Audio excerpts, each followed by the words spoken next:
YouTube Mirasım kanaly. Euzubillahimineşşeytanirracim. Bismillahirrahmanirrahim. Millet başymyz Ibrahim Halilullah hakkında kıssa. Ibrahim Halil hakda Kur'an'na kan ayet bar. Kıssasyl enmiyada ol hakda köp ýatlanýar. Her milletin özünün geçmişi var, yolu var. Ibrahim Halilullah'ın şirin şerbet dili var. Edi Türkmen halkyma ýadygar galsyn diýip, menden soňky nesiller wakany bilsin diýip, kän çekip jebru jepaşy destany ýazdym men. Hudaýdan sogap dilep, kıssasyny düzdüm men. Bu waka bolup geçen Nemrut şalyk sürenni, bütün halkyň öňünde men Hudaý diýip ýörenni, Nemrud'un yaşan yeri Babul yurdu bolmaly, tarihi okan adam bunu ýagşy bilmeli. Nemrud bolar üçdogan, heder at bilen, bir onu korku düşdi, dat bil ey peryat bilen. Kur'an'na münnejimler çem kılınyp bir yere, Nemrud höküm edýär, geljek täleýim gara. Kur'an'na täleý garap, münnejim palnatya, şahım çären göre görüp bolmasa işin aýdýa diýen. Şahım bu söre billigimizden aýdaly.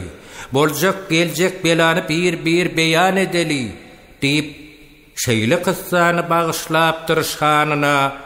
Dogrusy beýle kelam ýakar kimiň janyna.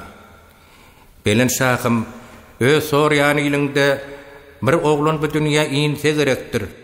Häzir gezýär atasynyň bilinne soň ene goýunyna dolsa gerekdir. Bu sor aýtmaga gorkýaryn senden. Herni kısmat bolsa görmegin menden. Bir bela dörýär seniň kelläňden, ol saňa kän azap berse gerekdir. Kur'an'na bir Kur'an şeýle görünni, Hudaý bolsaň öz çäreň görünni. Dünýä injek oglanlary gyrynni. Yoksa işin harap bolsa gerektir. Kur'an'nadın bu söz şah göğünü yakmadı. Çäresin tapın deyip boyunlarını okladı. Vezir vekil çem olup diýdiler, ey padşahım, şol oglan inmez ýaly çäre görelýänmasym, ayal bilen erkegi aýra saklamak gerek, oglan dünýä ina ise derrew ýoklamak gerek. Kalın kala salınny ayalların daşına, görne belalar geldi erkeklerin başına. Ayal saklanyan yere koydu eder enesin, erkek saklanyan yere koydu heder enesin. Gögreli ayal olsa ayrı çayda koyullu, erkek oğlan doğulsa yaş kodidek soyullu. Bir gün eder hatıны onu nahar getirdi. Mehri gidip hatınına şerik işin bitirdi. Allah'ın emri bilen bollu ol hamiledar, nasar ene neylesin, gençahan bollu dar. Bu ýagdaý ärine hatyn bir gün aýtdy. Oglan bir bolaýmasyn, bolsa işimiz gaýtdy. Äri diýdi hatyna, "Enne çykma öýüňden. Geresi jaýda ýaşa. Belki gyz bolar senden." 9 aýyny noldurup dünýä ýyny bir çaga, ogul bolup dogully, ene gally belaga, ene ata gallylar tükenmer biz azara, çaga öý şat bolsa, be öýdörni madara. Näçeklerini bilmän ulu gaýga gitdiler. Dağa çynna pynhan yer bir gowaga eltdiler. Ol gowagyň agyna ulu bir daş goýdular. Günnüzler ýeke goýup, giýçeler emdirdiler. Bu oglanyň adyna Ibrahim at goýulan. Bir Hudaýa tawşyryp sakla Taňrym diýilen. Nemrut 3 ýyl saklady, äri aýaly aýra 3 ýyldan soň gowuşdy. Biçäreler bir-bire inni habar alaly Ibrahimyň halyndan 3 ýaşyna ýetinçe ne waka geçdi ondan. Soňa waka gowukdan özü çykyp başlady. Keyik süýdüni emip goýnap göňün hoşlady. Şeýdip geçdi aradan 3 tomuz kış ýazy güz. 3 ýyllyk goýun alyp oglanjyk ýetişdi tiz. Soň öýe getirýär aty ene oglany. Gabrstandan tapdyk diýip ynanýar ýylny. 4 ýaşyny doldurup 5 yaşa giden çağa başladı enesine şeyle sonra vermege. Ene, meni bu dünya kim getirdi, yarattı? Enesi deydi ona, vahna çarenen döröttü. Onu seni cahana kim getirdi? Ayt, hani, atam getirdi balam. Bilir bolsan sen onu, atam kim yarattı? İyidine sorar, enesini yakalap, her günde etiye bidar. Atan Nimrud'un oğlu, olur birin Allah'ımız. Ona boyun molmolu, ulu kişi hemmemiz. Avrayim ananmadı enesinin sözüne, Huday nemeka deyip ağram sallı özünü. Asman naka ay günü, yellada deydi Huday. Ertir dursa bular yok, bolmadı kövününe zay. Hiç taması çıkmadı aydan günden yellazdan. Bular baki deliken, gözleyin başka yerden. Hudayın gözlüğünü gezdi, göğün hoşunu, akıllıdana ollu, 7-8 yaşını. Avrayımın atadı butlu yasayan ustadı. Butları hormat koyup hem çokununu yasadı. Bir gün Avrayım geldi atasının yanına, "Ne yasayan?" deyip qaraşdı cevabına. Atası ona dedi, "Button yasayan Huday, ata babamın yolu bir işler göğnüme cay." Avrayım ulu atasının sözünü. Sonra verip başladı, onu vakıp yüzünü. "Seni koruyar mı? Senin yasayan dadın. Kellesini arayar mı? Sen çokunayan ustadın." Atası kahar edip, "Çakmanla durma" dedi. Yanağına şarpık vurup, "Sen akıl verme" dedi. Avrayım büküp turdu, yaştan noldurup gözün, "Kovsan giterin oli, atam dinle bir sözüm" deyip söze başladı. Görür batası. Avrayımın sözünü hayran gallı atası. "Canım atam, yalvaryan men sana. Özün Allah'ap, yasap yörme bu butu.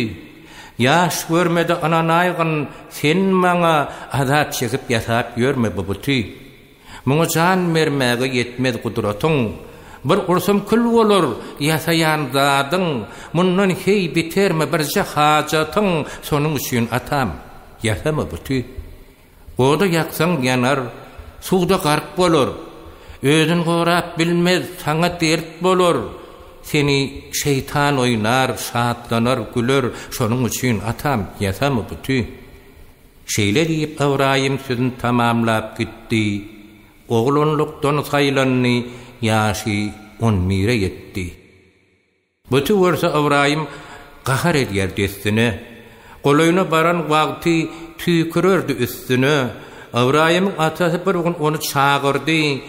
"Şu buty satyp gel" diýip ona ýumyş buyurdy. Edip biljek däl, diýmek gelmese de dilinden, bolýar diýmekden özge bir çäle gelmez elinden. But boynunu yip takıp onu süýretjek boldy. Atasy, "Ne diýen?" diýip onun ýanyna geldi. "Süýremeni götürüp egiňe alyp gitgin. Ýylynkiden ýagşyrak gymmat bahaga satgyn." Atasynyň ýanyna götürse-de egine, ara açanmadyna sally ýypy boynuna. Ona ýolly duşanlar, "Süýreme, götür" diýdi. "Hudaýyň eňen agyr günäsi ýeter" diýdi. Bularyň diýen sözi gaharny getirdi. Badyr golaýlan ýerde puşukmaga oturdy. Bir ýerden bir it gelip, siýdi butyň üstüne.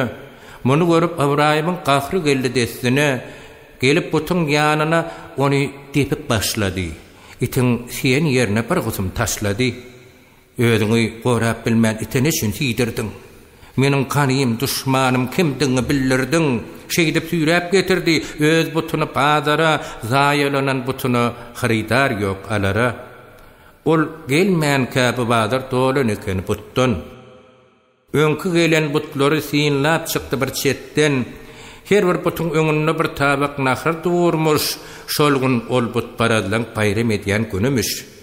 But paradlar şat bolup, beküşip ýör alysda, butlaryna nahar goýup isin diýenler atsa, Ol butlara yüzlenip şeýle diýen Ibrahim demişe oturmanda iň naharňyz taýyn.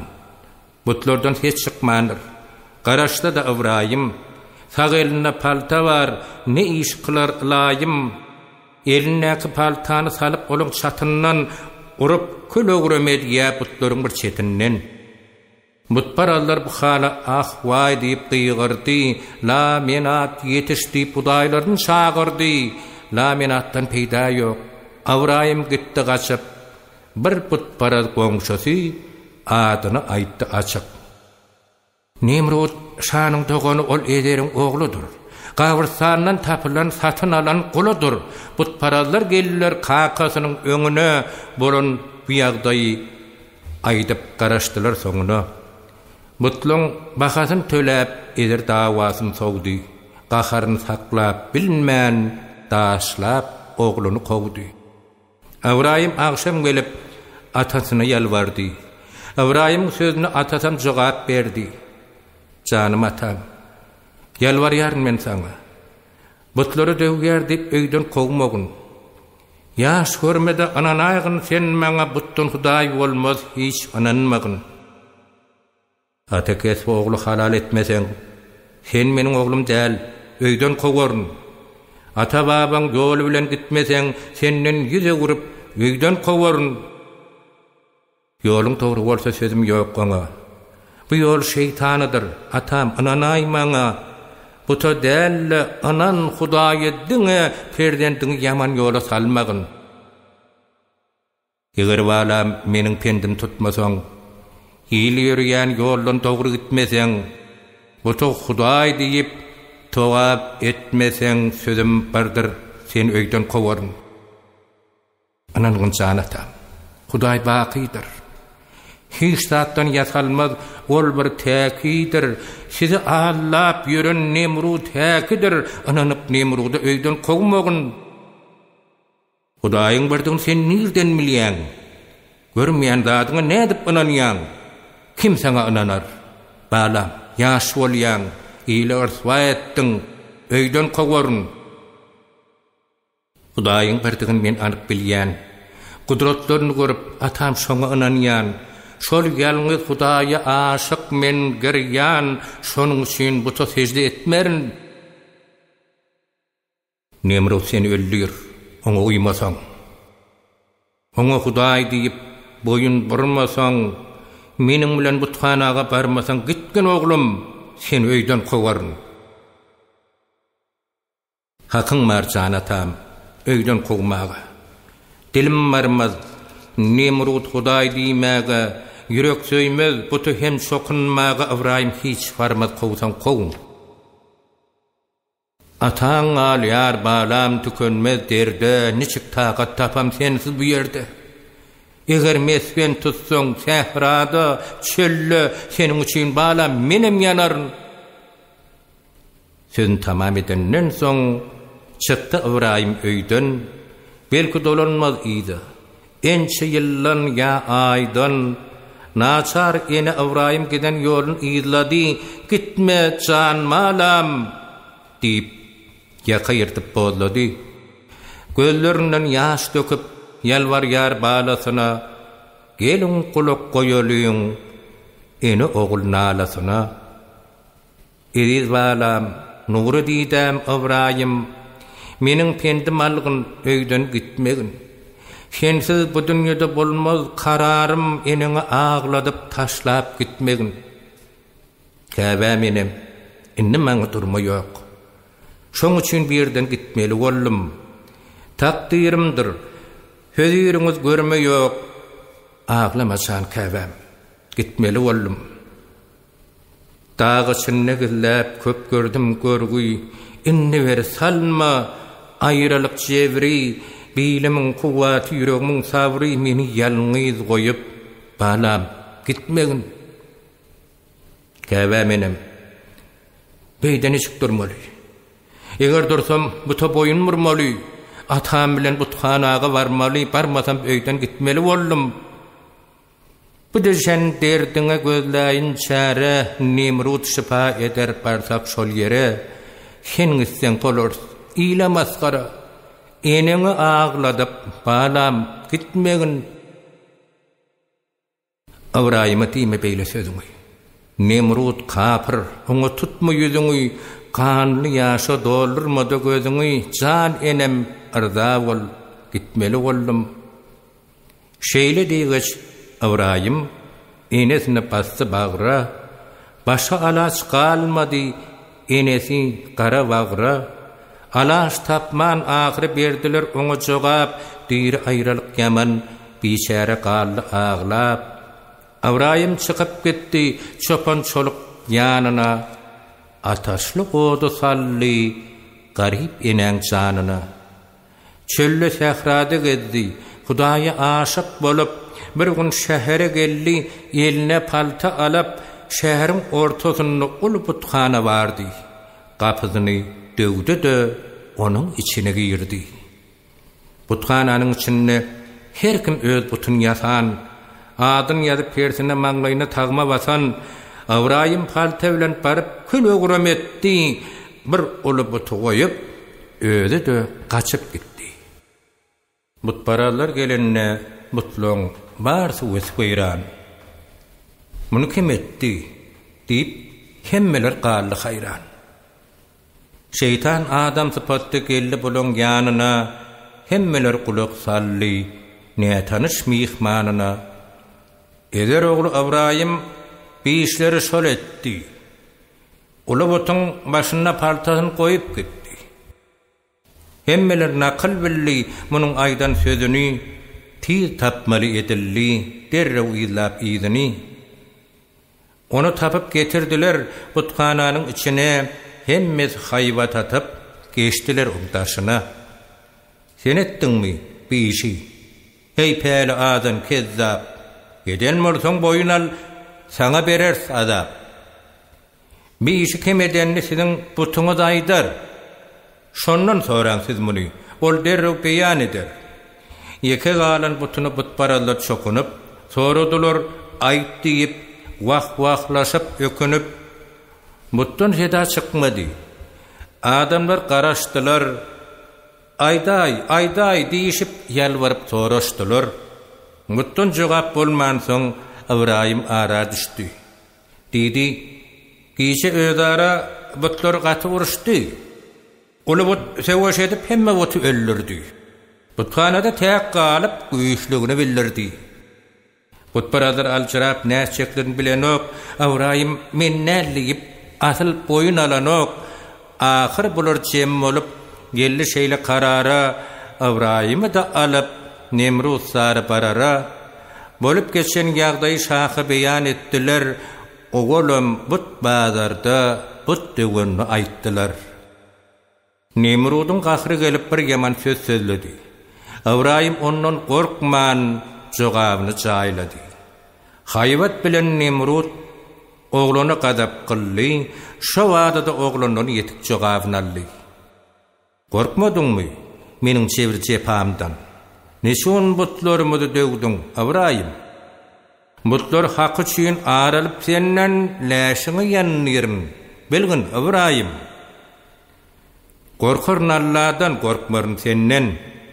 Yaradan hemramdır, bil şun Nemrut, takdiri ne olsa sapmarın şonnan, menin yolum haktır, bil şunu Nemrut. Gazabeylap iki gözün oyduyurun, iyili orsva edip derin soyduyurun, odu yakıp cesedin koyduyurun. Senin şan kalmaz, bilgin Ibrahim. Allah'dan kelamdır ölmek, dirilmek, menin borçum ona uymak, inanmak. Özün Hudaý saýýan sen nadan akmak. Senden Hudaý bolmaz. Bil şunu Nemrut. Menden başga ýokdur asmanyny ýerde. Alem erki durky ygtyar menne. Maňa boyun bolsaň ölmersiň senni. Alemiň Hudaý men Ibrahim. Bu sözleri diýen şeytan pälinne il allap gezýän şonuň ýolunda. Şuň şasyň ertir ölüm boýnunda. Ölmän galmarsyň, bil şunu Nemrut. Garganym kış, ýalkanlarym ýad edýän, dünýäniň lezzetini görüp saz edýän. ilimde tapmarsın karşıma gidiyen Nemrud'un kimdigin bilgin Ibrahim. Senden kudret bolmaz. Kudret Allah'da. Sen kapırsan hiç yetmersin murada. Mahşarda yanarsın sakar dogdokta. Ibrahim'in sözü bil şunu Nemrud. Ibrahim'in bu sözü şanın canından öttü. Seni yanıracak deyip and içti, kasem etti. Ondan sonra koydular Ibrahim'i zannanına. Ertir turup görseler Ibrahim yok yanına. Onu tapıp getirip Nemrut ondan soradı. Seni kim boşattı? Deyip hemli urup daradı. Ibrahim deydi onu. Bana Hudayim yardır. Allah'ın hükmü bilen Cebrail boşadyandır. Ey Ibrahim, Hudayim boşadyan olsa seni kudretimi görkezecek, sonra tanarsın beni. İnha menem boşadyan dınlarına yatanları, ölüm haline yetip gamgutta batanları. Ey Ibrahim, men sana kudret görkezecek yine senin diyen Hudayim kaçıracak gökten yere. Şeydip Nemrut yasadan ullu kanmır kapıracak, asmana uçup gidip ol Hudayı okatacak. 4 sani sumru kuşun ayağına yüp takmalı, 2 unna ikisi asman sarı çıkmalı. Sarı yayı doldurup Hudayı okatmalı. İzde galan halayık aşağıdan seyretmeli. Okun uçu kan olup sağamal yere gelse, Hudayın öllügüdür, her kim bunu bilse. Şeydip Nemrut çıkıptır, göğe asmana sarı, atan oku kan olup dolanıp gelenmeri. Bunu görün halayık Huday öldü diyenler. Nemrut'u Huday bilip ayağına yıkılanlar. İnni siz kulak koyun Allah'ın keremine. Niçin kömek etti ki Nemrut dek kapırına? Nemrut kapır biliyerdi bir varın kimdigin. Bilip görüp dursa da bu işinin kemligin. Gece yarından sonra Nemrut yerinden turup 2 ayağına yüp takıp özü başa şak durup ol Hudayı yalvaran bu dünyamı bir deyip te dağıçın ağlarmış Kadir Allah yalvarıp onun için Hudayım on hacatın bitiren cennetten bir balığı on önüne getiren şonun için ol okun uçu kan olup gelen balık nägile olup Hudayı ardın kılan. Ey Hudayım, bu ne iş, bu ne çıktı cedadır. Kapır okunu tuttun, menni näme günadır. Huday deydi balığa, gam çekmegin, ey balık, menin ediyen işimde asla yoktur hatalık. Halal görülüp iyiliyen senden başka hayvanlar ayağın mekam danıp, boğut salıp kıynarlar. Porsap zaya olmasan şol cevirden sen azat, hiç boğudun çalınmaz, deydi, balık bollu şad. Sözüm devam edip, Nemrut'tan söz açalı, onun etcek işine ser salıp karaşalı. Nemrut geldi oşol dem Ibrahim'in yanına, kanlı oku görkezip, boyun molliydi bana, senin diyen Hudayın, okattım, men öllürdüm, men tek Hudaydığımı ulu ile bilirdim. Ibrahim halayıga bir nesihat bar deyip, yaxşı kişiler gelip barsı kulak koydu. Ananman siz mona Tanrı kulları, Nemrut de kapırdan Huday olur mu? Munun tutyan yol şeytan yolları, her zadı görkeden Huday olur mu? Hudaya menziyen hiç nerse olmaz, onun sıfatını adam zat bilmez. Müncadı yığılsa, ona tay gelmez, onun etçek işin insan biler mi? Korkmur Nemrut'tan azmetse bana, Huday kudretini görkeder muna, doğdukta cehennem tayyardır ona, o yerden izine kaydıp biler mi? Allah birdir, yoktur hiç deni tayi, lemekandır, bolmaz belli bir cayi, insana kovşurdu inanmak payi, inanmadık onu söyüp biler mi? Ben ne bilmez Tanrık etçek işini, neçe yaştır aydyp bilmez ýaşyny pikir edip görüň dünýäň durşuny ýalňyz hakdan özge Hudaý bolarmy? Pele azap dalaş edýär Hudaýa.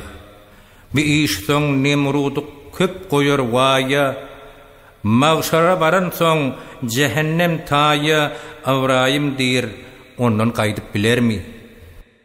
Bu sözler eşden soň Nemrut münni gazaba, Awraýymy köýdürip goýjak soňsuz azaba, höküm etdi ilata, köp odun getirmegi, 7 ýaşdan 70 ýaş bir işi bitirmegi, her kim bir ulug alyp tokoy sar bardylar, hayal etmän tokoyun bar oduny ýygdylar.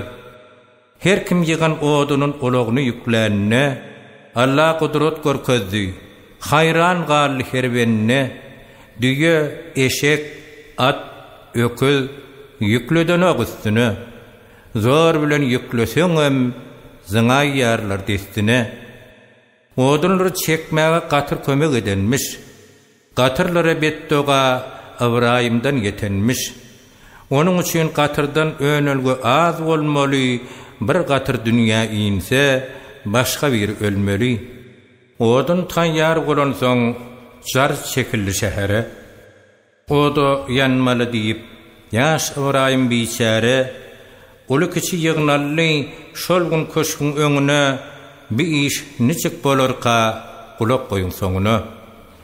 Ata enesi eşdip aýylgan habary, ýakasyna çäk edip geldiler Nemrut zary, agasyna gelwarıp eder söze başlady.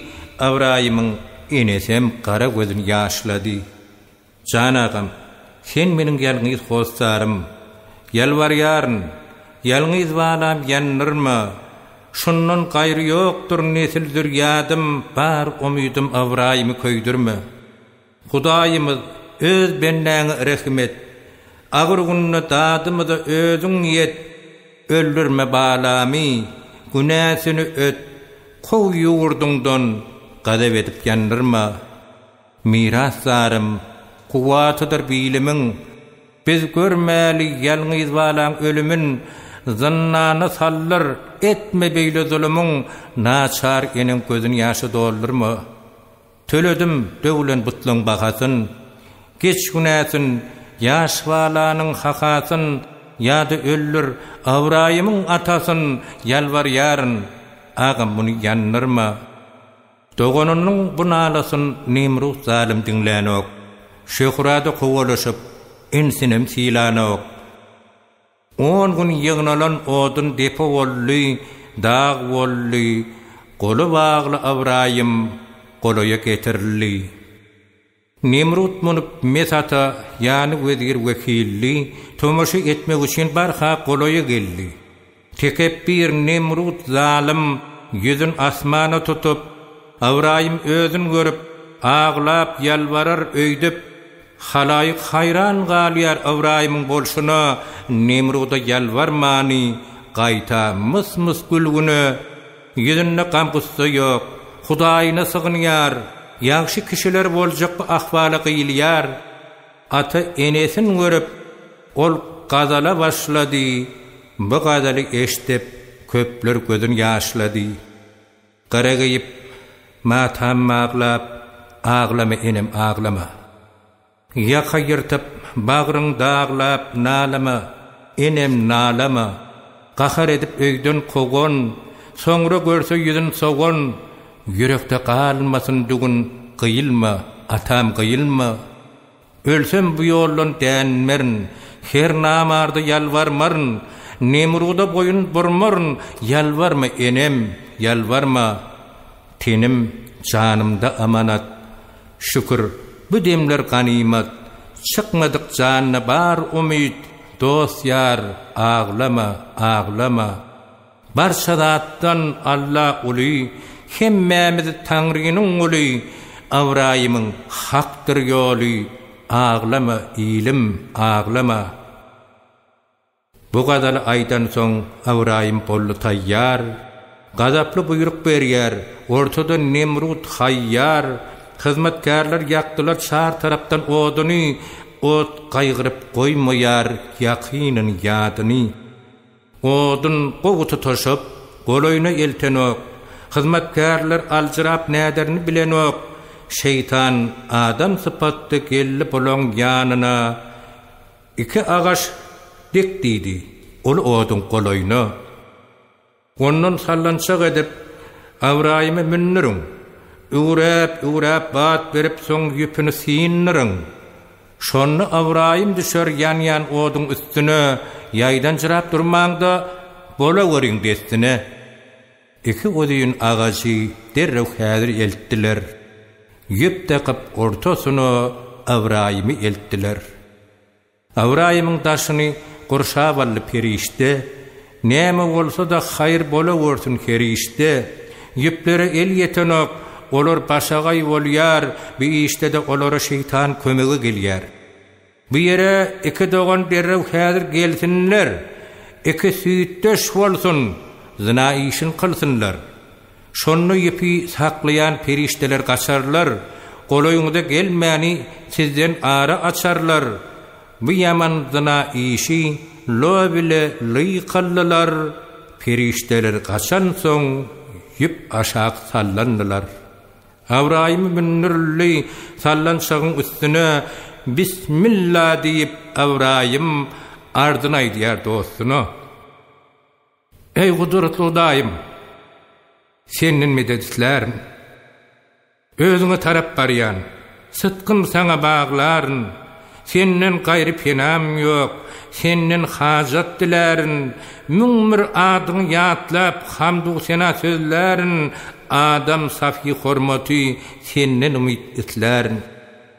Azal atyna minnim enne ıhtiyar senne. Hiç kim sana tay gelmez, 18.000 alemde künniýeňde yaratdyň. Panyşahanymyny Nemruje güýşüň örköz, ganym derbe derwünne. Onuň üçin Hudaýym senden medet etlärin. Ataşym guldar eyle, kerem gudratyň bile, sen nedir erk ıhtiyar, Nemrudyň boş hile, lütfün bilen gollasaň ataşdan yetmez bela, bıçanym kurban edýän ýoluňda kadir Allah. Awraýym eziz guluň senden haraýtlaryň. Bu gadal aýdan soň Taňra baglap dilini. Awraýym hayran goýdy ene ata ilini. Bat berip sallanşaga ahyr kata eltdiler. Awraýymy şollemde ýanaroda itdiler. Ýüpler kesilen mada howada gaýyp gitdi. Allahyň hökmü bile Cebrail gelip ýetdi. Awraýymyň gulagyna ýugaşy çawyş çakdy. "Nädeýin dostum?" diýip onuň ýüzüne bakdy. "Bu otdan aman saklap men kömek edeyinmi? Ya özüm günüň görseň ýydyma gaýdaýynmy?" Awraýym oňa diýdi: "Dostum, gissa garada beýle sowal bermegin. Hakyňkydyr irada. Meniň düşen ýagdaýymy özi ýaxşy bilýändir. Oňa tarap barýanym açyk ma'lum bolýandyr. Men özüne sygynýan sytkym ýüregim bilen hökm şondan bolansaň sen maňa ýetip gelen." Cebrail hayran galyp otdan aman saklady. Jennetden gül getirip çar tarapyn bekledi. Daşda worup ank bolup hayran bolýan işlere, bir keramet muğjida girmän öňdü işlere. Cebrail kömek edýär, bary işini bitirmäge, bir ak daşy getirýär Awraýym oturmaga. Awraýym şükür etdi. Ot içre bollu Halil, lütfü bilen gorady, ony keremli Celil. Bu bolup geçen waka hemmen hayran etdi. Awraýym şükür edip şu gadaly aýtdy: "Ya yaradan Hudaýym, ýokdan meni bar etdiň. Fazly keremiň bilen ataşy gulzar etdiň. Cebrail berip ýanymda taýýar etdiň. Keremiň güýçlüdigin sen bugün äşkär etdiň. Agtykadym magladym, gorap sakladyň meni. Yalwarsa da enatam, men ters ýola gitmedim. buta secde ettiydi diyenlerini etmedim. Gurup olary döwüp Nemrut yolun tutmadım. Senin harayıp boljagyny hiç wagt unutmadım. Şonuň üçin Hudaýym pynhan sakladyň meni. Bu görkezen mugyzaň nusha bolsun ýyllere, te kıyamat ýatlanyp geçer dillen dillere, Awraýym bilin maglap düşer islam ýollary, hamdu senadan gaýry zat getirmez dillere. Ta ölünçem Hudaýym ýatlap gezerin seni. Awraýym Halil hakda rawayat kan, gurrun kan. Haýsynyň dogurdygyny selçermek kyn, bilmek kyn.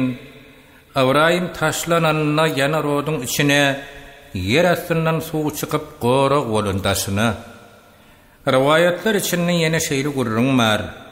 Gudrat bolup köýnekde ot etmänmiş oňa kär. Bu zatlaň has dogrusyny bir Allahyň özi bilýär. Onuň gudrat keremine bize inanmak galýar. Inni habar alal Awraýymyň halyndan Hudaýyna syganyp sapdy Nemrut bolundan. O düşünni okady 4 rekat namazy.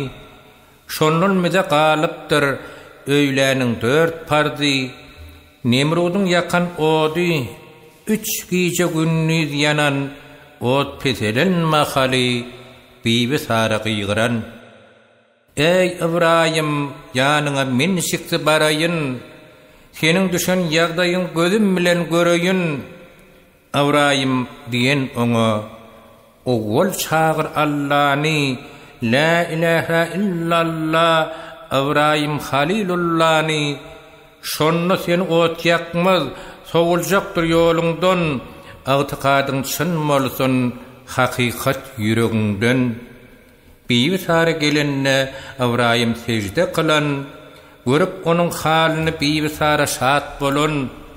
Bular ýaşlykdan bile oýnap ösüp ulalon, kamillige ýeten soň bir-biri aşyk bolun. Awraýym oňa diýdi, kulak sal bibi sara, te kıyamet ikimiz inni bololu hemra. Bibi sara aydan şertim mardır Awraýym, üstüme ayal alma, bolgun şertime gaýym. Ak yürekden sen meni ümmetliga kabul et.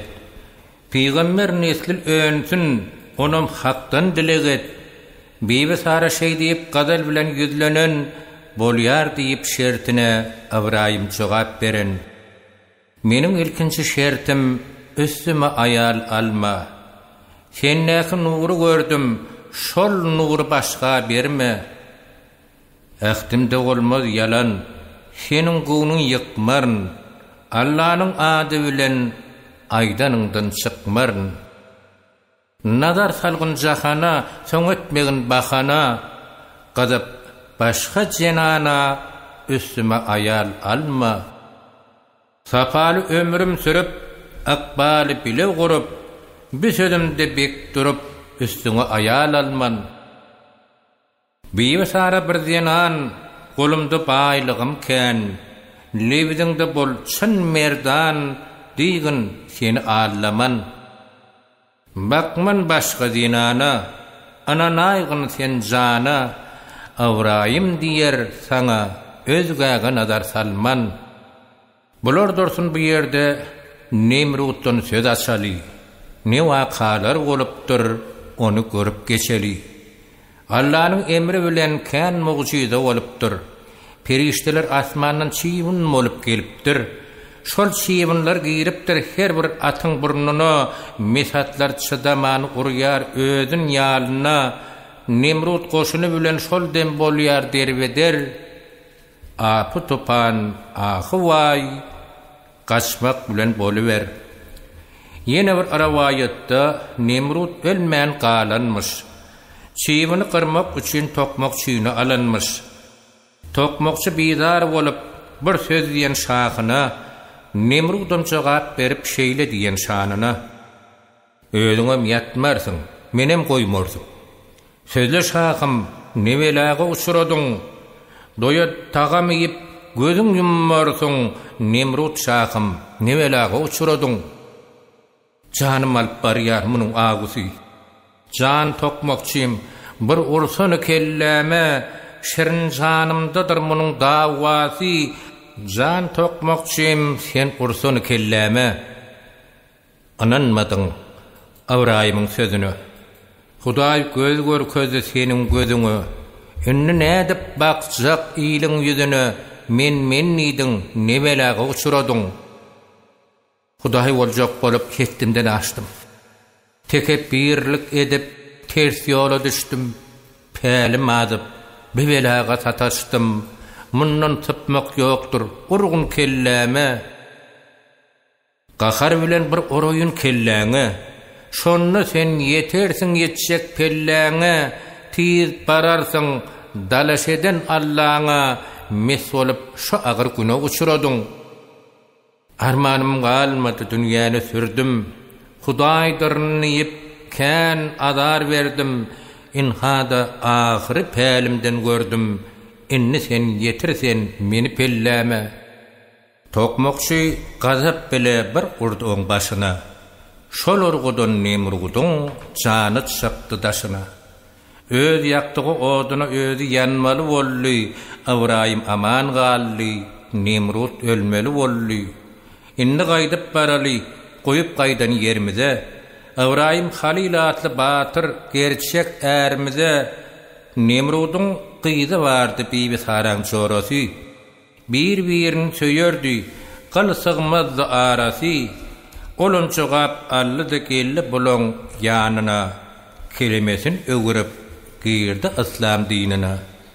Awraýym ýüzlenip bibi Sara şol ýerde öýe gideli diýip şu sözü diýdim erde.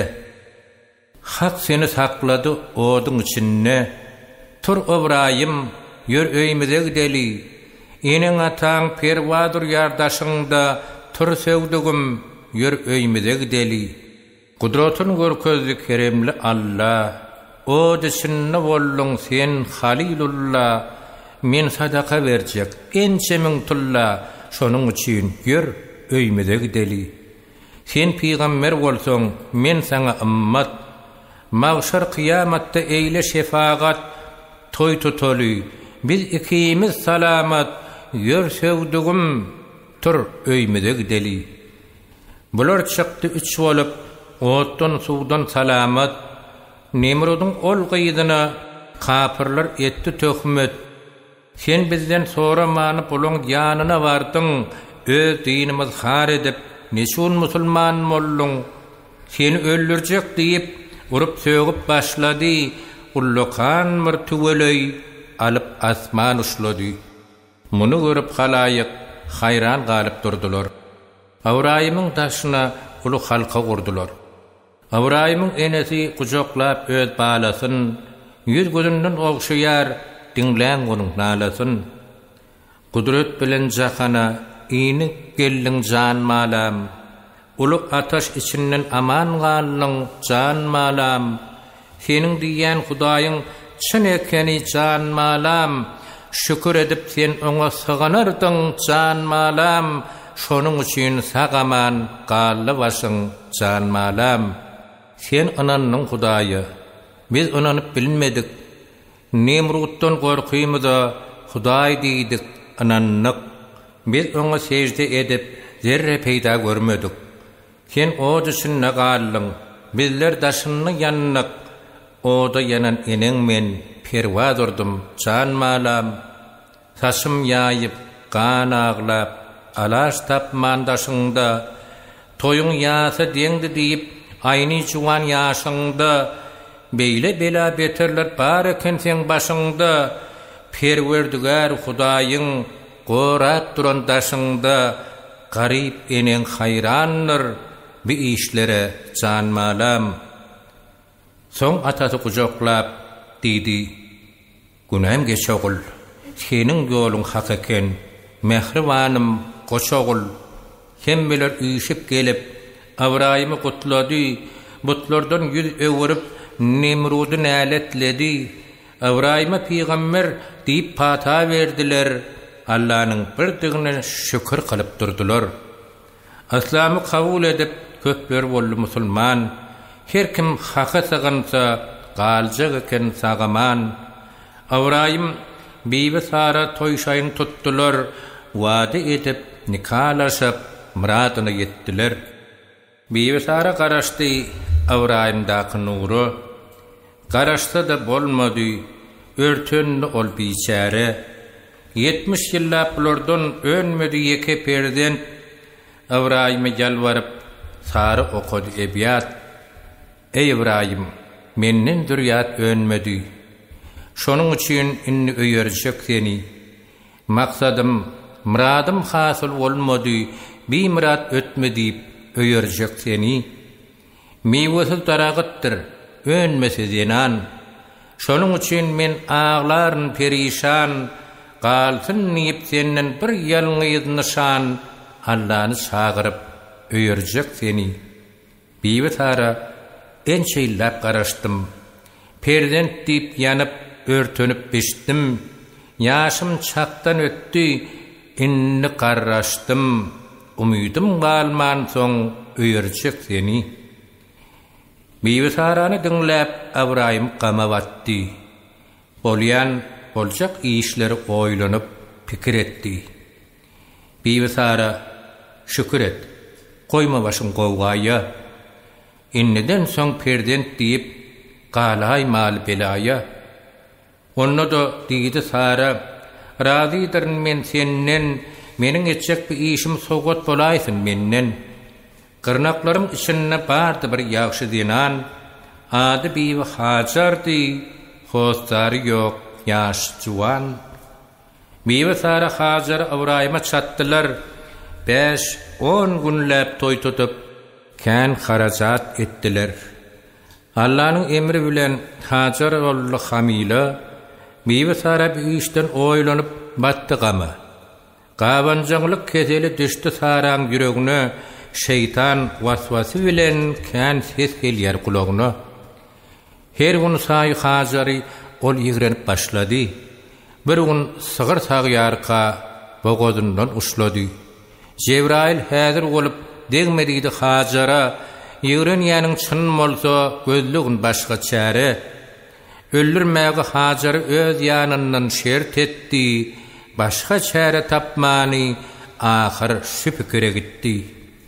Cebrail diýdi oňa, deşkin kulagyn, kan çykarsaň şert biter, hemde sowar ýüregiň. Sara deşdi, Hajaryň derrew iki kulagyn nuru gitsin diýdi de etdi ýaman dilegin. Cebrailem getirdi, cennetten iki halka takdylar weli, gaýta has geldi görke. Munyň bilen oňmady, deşdi bir taý burnuny, maňlaýyny tagma basdy, alsyn niýip görküni. Hajara näme etse, gaýta oňa görk berdi. Öýden kowmakdan başga şäri ýokdugyny gördi.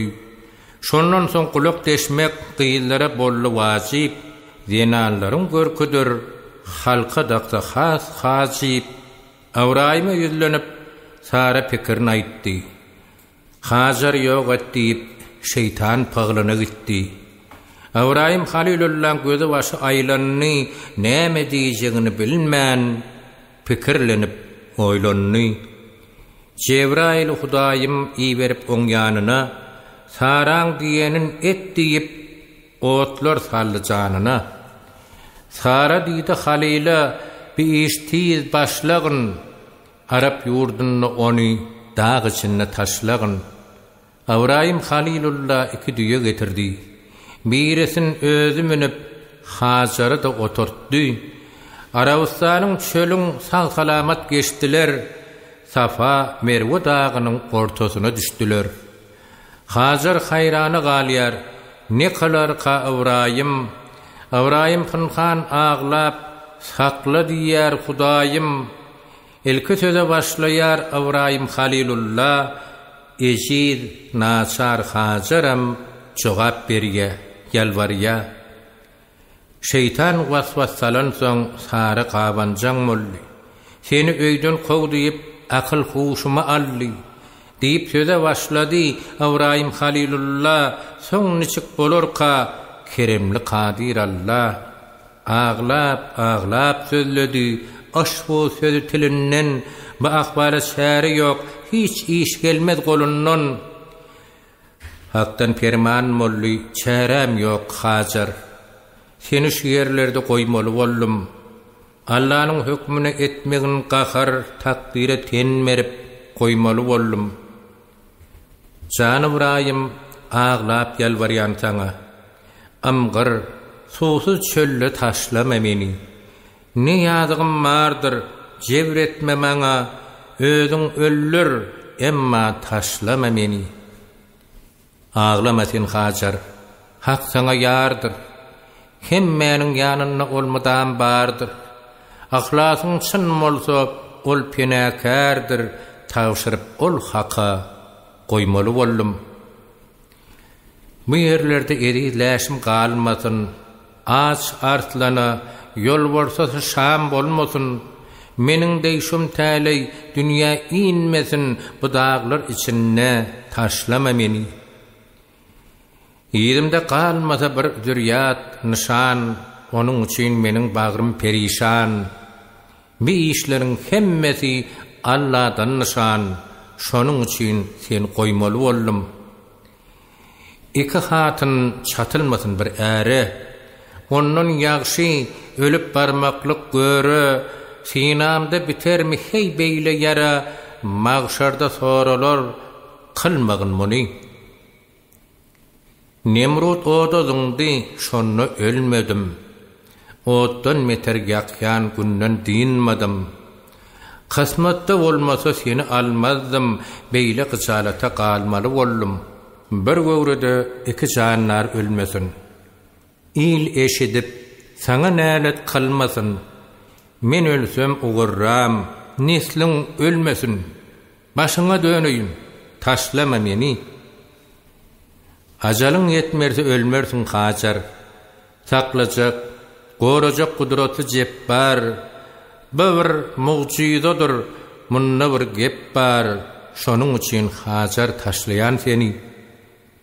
Öyden kov, ya taşla ilatlı yere. İlle yağşı kändir, tapılar çäre. Men qaydıp barmayın, sizin diyara. Emma bir yerlerde taşlama beni. Seninle kinem yoktur, söylerin seni. Bir işte günahkar etmegin meni. Bana kıyıcıt berip, yakmagın meni çaresiz bir yerde koymalı oldum. Menin şum täleyim yazılmış sana. Senden gayrı hostar bolcak yok mana. Kısmatımda olsa hayil men muna, ölmesem bir vaqt idegin meni. Ibrahim dir, düştüm bir yuvuz bela, yenim abu bor, çekçigim nala. Sonu neme olsa, bilir bir Allah. Şol Allah tavşırıp koymalı oldum. Peygambersin, Hacer senin ümmetın. Men biçare ediyen, beyli zulmutun, ölüp kalsam, tapıp caylı cesedim, abu aşım merip, yatlıqın meni. Şeyle ağır halla, qaygı qammile, ağlaştılar, uzak günläp deňmile. Hacer munnu taşlap, Halil qaytdı iýdina, bir Hudaýa tawşyryp, ýaş doldurdy gözüne, tukat hally öwrülip diýdi, estağfurullah, medetkärimsen, diýip ýalwardy Kadir Allah. Yüreğinin zarına çoğuştu onun zıvani, şegidip egizcek bolly, gam gussani, belani. Özüňe tawşyrgan erid naçari, ýowudygyna duçar etme Hudaýym. Müşkil işin özüňdedir açary, lütfüň bile sakla onu Hudaýym.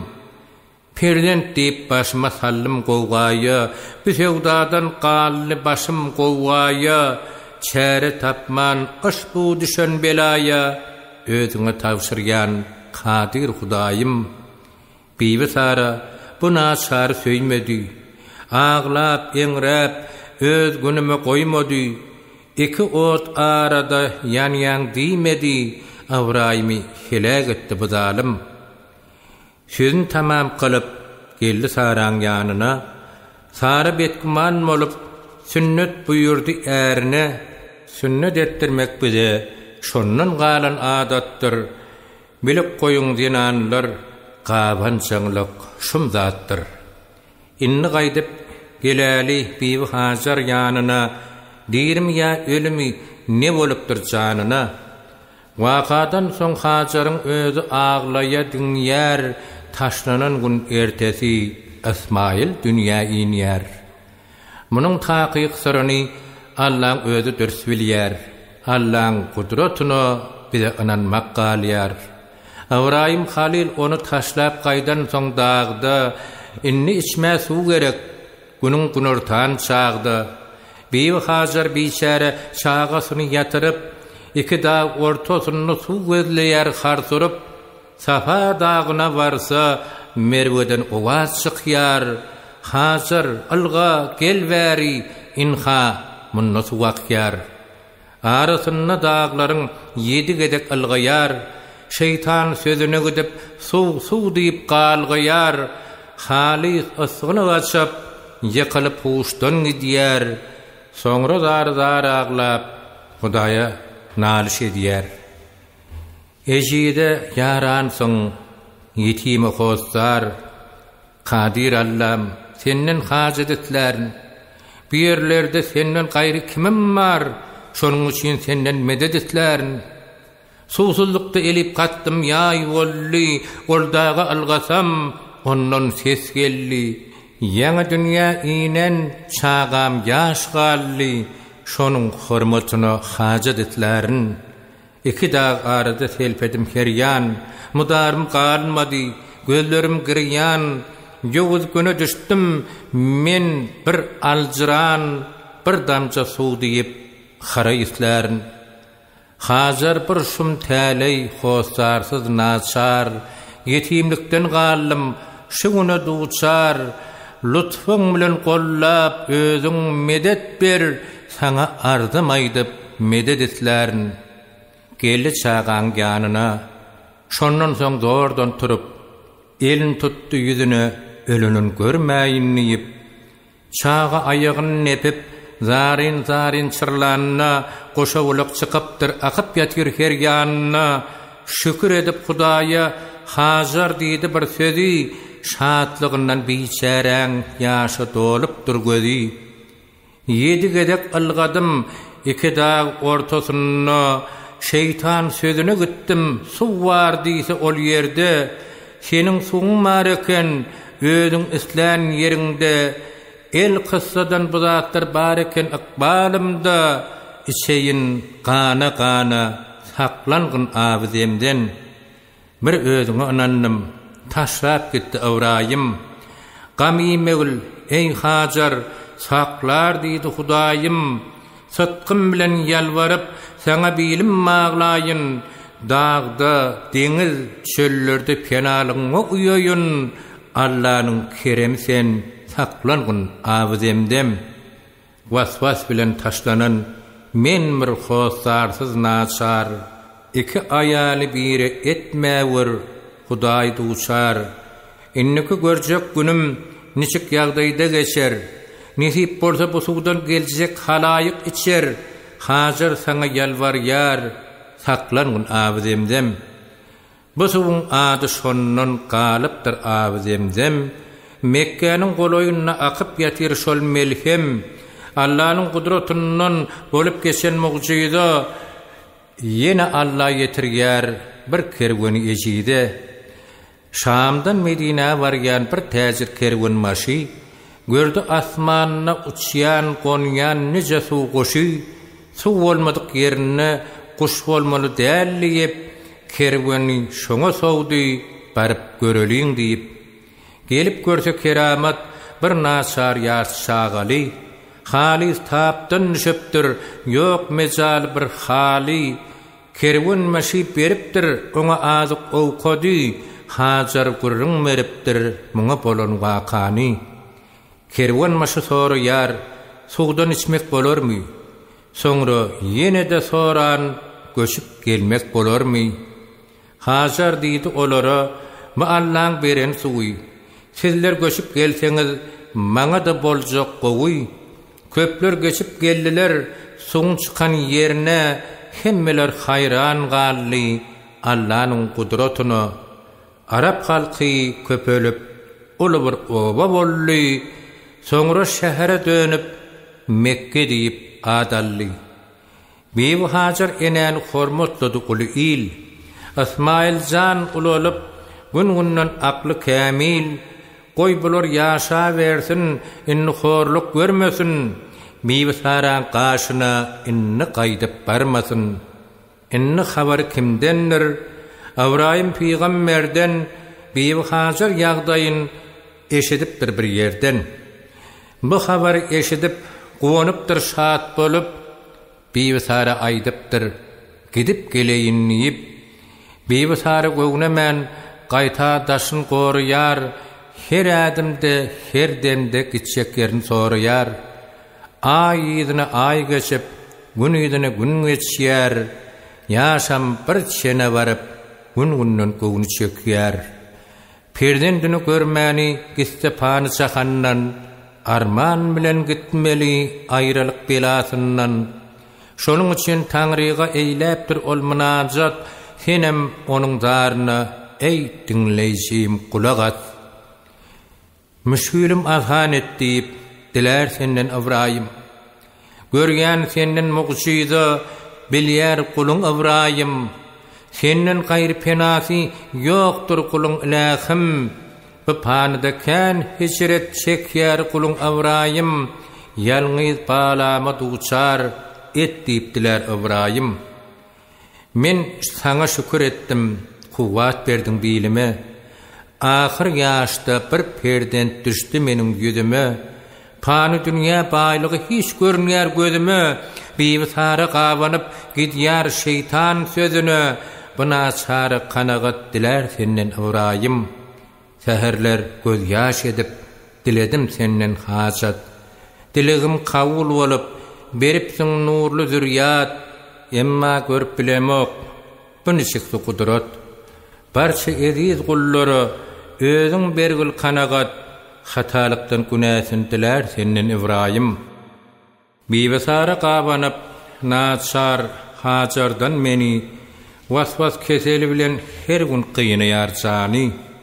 Ençe ýyllap zürriyat diýip çagyryp gezdi seni.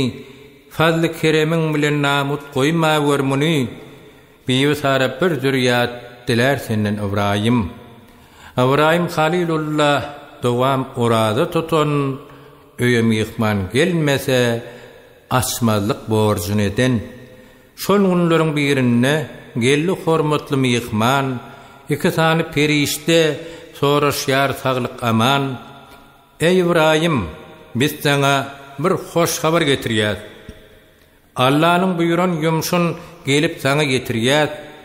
Beýle sardan sana ogul zürriyat berilýär. Senden soňra ýetişip, olam peýgamber bolýar. Beýle sara eşdip, "Toba, toba" diýdiler. Elin kursoğunu koyup içine tüykürdüler. Yaşım 90'dan ötüp kempir bolun halyma. Mundan soň prezident bolmaz, gülmäň meniň halyma. Perişteler diýdiler, "Sara, bolma bet guman. Allah seniň ýaşyňy bilmez diýip etme guman. Toba diýin, ey Sara, ýanky diýen sözüňe Hudaýym öz gudratyny görkezersen gözüňe. Daşşakda da bir şaha al, boltun ol qurap giden, gabıklar sapırlıp kökleri çüýräp giden, beýle sara daşşakyp qurşaha tapdylar, hayal etmän şahany ýere dikip bakdylar. Seretse ýanky şaha mewe waryny getiren, aşak salyp başyny pikir etme oturun. Toba, toba diýdiler sara aýdan sözüne. Perişteler gittiler öňkü gelen ýydyna. Allahyň emri bile bollu sara hamila, ýaşynyň farky ýokdur. Allah bakmaz halyňa. 9 aýyn nolluryp bollu bir nurly zürriyat. Beýle sara şatlanyp koydu oňa ısgak at. Bibi Sara işi ýalňyz Allahdan gördü. Şatlygyndan şatlanyp ol ile toy berdi. Toy sagaman sogup şeýle karary geldi. Hajar görüp gelip Halili ýola saldy. Nece mendil ýol geçip Halil sagaman geldi. Hajaryň bolýan jaýyn sorady. Tapyp bildi. Hajar taşary çykyp düýe çökönün gördü. Üstüne Halil bardy. Gözüne ananmady. Hajar özün ýitirip näçegini bilmedi. Gaýta seredip onun gözü kanmady. Öýkü kine barzady bir qıraga taşlady. 5 kelime söz aýdyp gözlerini ýaşlady. Awraýym Halilullah ýüzün aşak sallylar. Ýuwaşdan ýylgyryp oňa jogap berdiler. Düşümdemi, huşumdami bilmedim. Ol Taňry sakam saňa Awraýym. Allah kömek edip mene ölmedim. Bu zatlar ykbaly bardyr Awraýym. Bir haka tawşyryp goýdum men seni. Şondan höküm geldi. Bilýärin Hajar. Her neçe bir berdim. Bagyşla meni. Günämi boýnuma alýaryn Hajar. Çölle taşlap otlar sallyň janyma. Ýalwarypdym. Meni beýdip gynama. Bugün nädip gelip bildiň ýanyma. Aklym hayran bi işlere Awraýym. Biwasary meni senden gawanny. Eki ot arada yüregim yanny. Seni meni kadir Allah sinadi. Sinagdan sagaman geçtin sen Hajar. Saranyň gawanjaň häsiýetini bilip, görüp durkan özüň nikaňa alyp, hoşarsyz naşara sen sütem kalyp, eşide ganymlyk etdiň Awraýym. Adam ogly zürriýata dar bolmasyn, zürriýat diýip iki ayal almasyn, meniň de kyn günne insan galmasyn, hakdan höküm bolup goýdum men Hajar. Hajaryňam ejiz naşar göwni bar. Siz bizar bolsaňyz Hudaý howannar. Asmailjan atam kim diýip soraýar. Bu soraga jogap tapman Awraýym. Enesiz yetimdir. Atasyz yesir. Sen şunu bilýänsiň. Bolmagyn keser. Men saňa ýalbarýan aýbymy basar. Ataň ayatda di. Oňa sen Hajar. Hajar diýdi, Awraýym, düşünni sen diýeden, yüregiňi agyrtdym, akbalym görüp senden. Hajar, sen özüň bilýän biwsaraň ýagdaýyn gulak salsaň sen maňa bir beýan edeýin. Biwsary tawşyrdy, diýeden düşmän gel. Wada berdim men oňa, diýdim sen hatirjem bol. Hajar diýdi, wah hey, henidem şol derdimi. Andeşdirip, şert goýup, şeý diýip iýberdimi. Gahar edip, ey Hajar, ýakmy meniň yüregim, hani edip perzendim, iki dünýä geregim. Asmailjan mektepde. Häzir alyp geleýin. Özüm barıp gelýänçäm saňa owkat goýaýyn. Bibi Hajar tiz barıp jogap aldy molladan. Asmailjan alyp gaýtdy mektepkanadan. Asmailjan sorýar, ne waka boldy ene? Enesi jogap berýär, 5 kelime söz bile. Edep bilen salam berip ýanyna bargyn Asmailjan, ataň gelipdir. Peygamberdir. Hormat goýup şanyna bargyn Asmailjan ataň gelipdir. Men hayran etdi onun gelişi, uyotly, utançly salam alyşy, günäsinden ýere girjek boluşy, köp azalar çekip ataň gelipdir. Sen ada bermegin, soğup yüzüňi, bile aýtgyn her bir aýdýan sözüňi gahar edip, yitirmegin özüňi, hormatyn saklagyn ataň gelipdir. garip enen geçti atan günäsin, senem geçkin balam onun hatasın, perdent silemaly ata enesin, silagın can oglum atan gelipdir. Asmal goloy gelip Tanrı salamyn berýär. Ata ogul bir-birini ilkinji gedek görýär. Asmail can gelişine iki elin uzatdy. Halil saklanyp bilmän kujoklap göz ýaş etdi. Ýangagyndan okşýar. Atalyk mehrin salyp diline söz gelenok şatlykdan damak dolup oglonlugy düşüpdi. Awraýymyň ýadyna özüni şeýlemengdeş gonýar dürýadyna. Asmail can şatlykdan 5 kelime söz diýdi. Atasy başyn ýaýkap onuň jogabyny aýtdy. Düşdüýäňden ýör öýmede gireli. Hoş gelipsiň biziň öýe can atam. Ajygyp suwsansyň tagam bereli.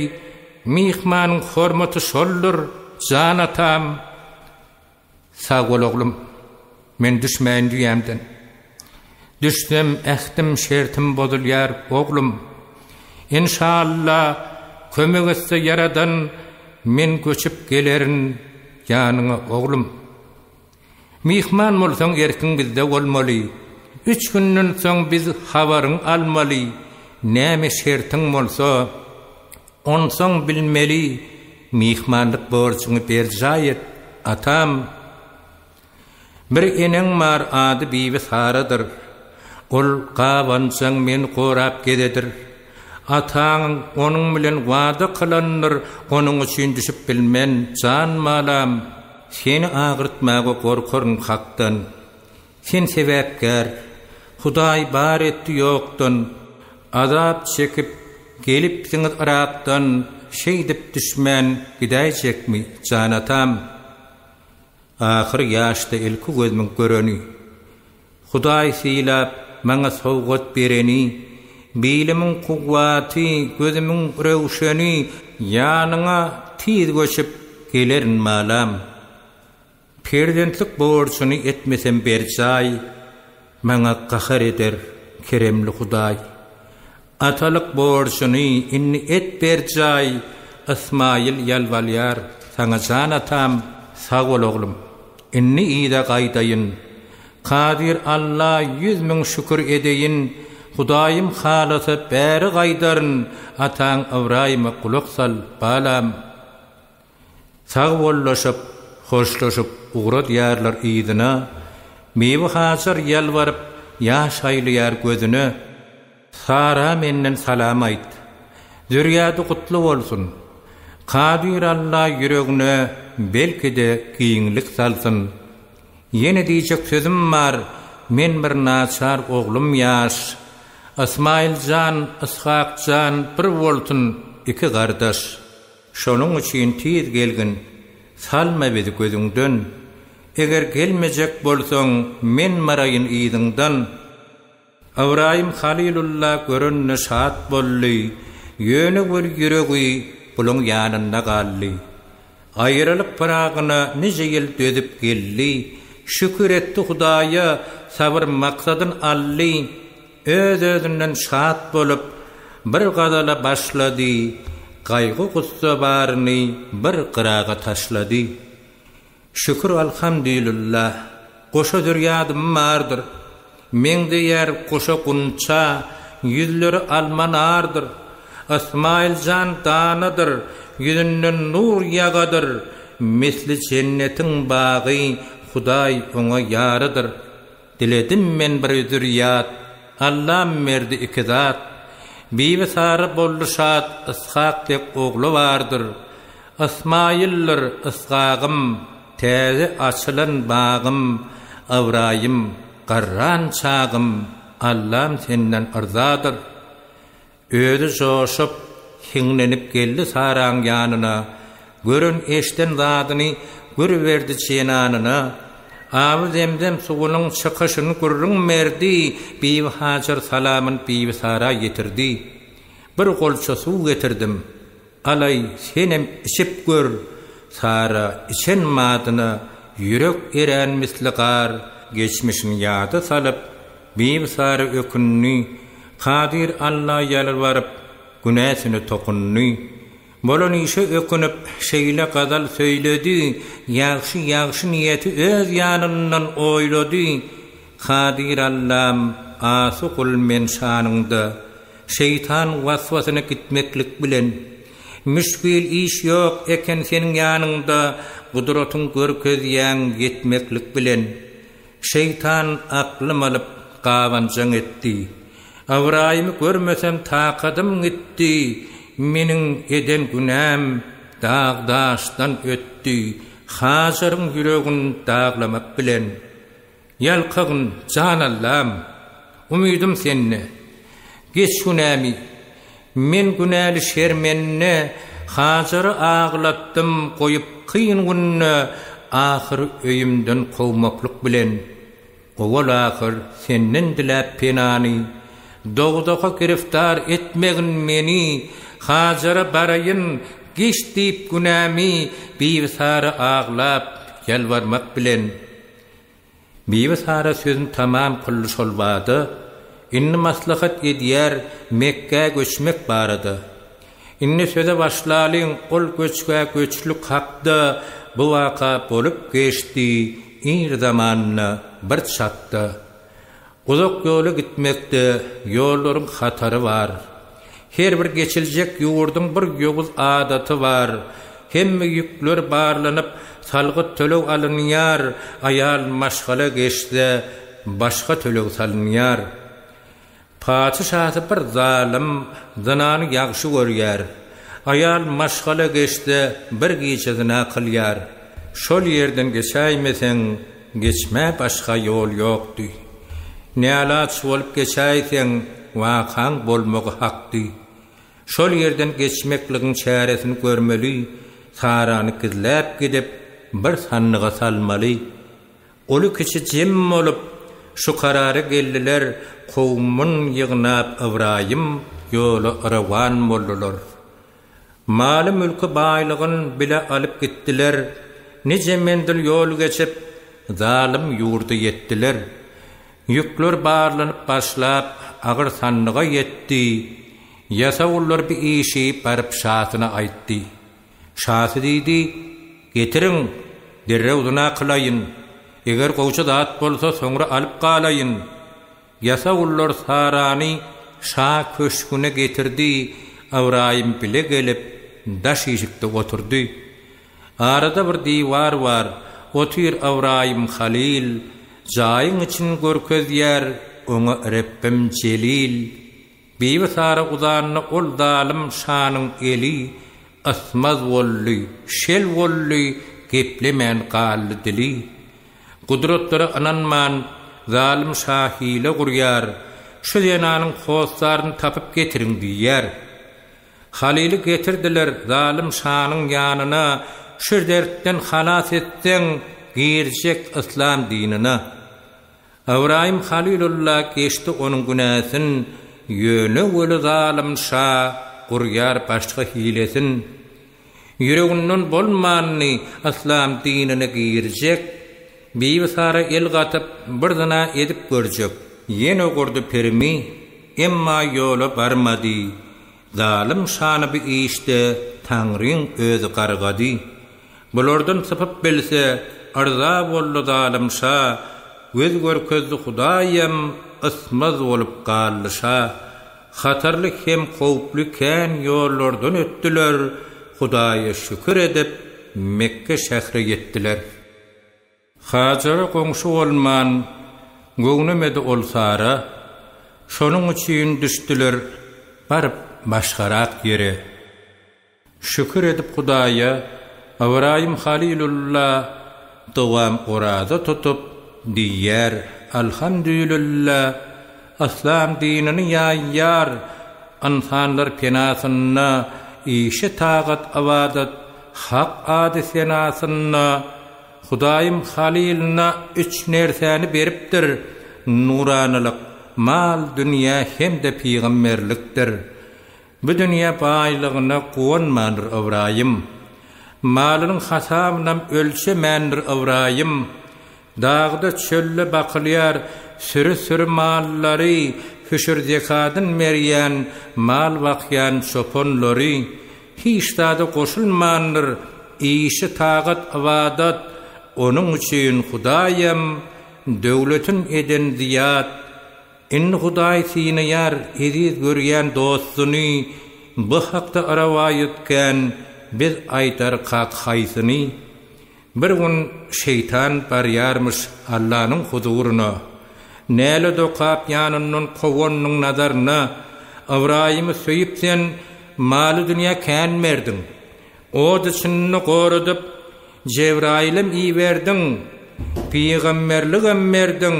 Aslam ýoluny ýaý diýip emma goly ol gezýär Ismaily artyk söýüp seni yürekden söýse bir iş salyp sinap gör. Ogluny qurban dilep şirin janyn qynap gör. Bir işi başarmasa seni söýýäni yalan, onuň hemme söýgüsi diň Ismail bilen. Allah diýdi: Ey melgun Ibrahim, şın halildir. Onuň meni söýýäni sinaglarma delildir. Ýene bir arawaýatda ine şeýle diýilýär. Perişteleri ýygnap bir iş gaýyrsam diýýär. Munyň haýsysy dogry pysır bize pynhandyr. Bu işleriň barysy ýalňyz oňa aýandyr.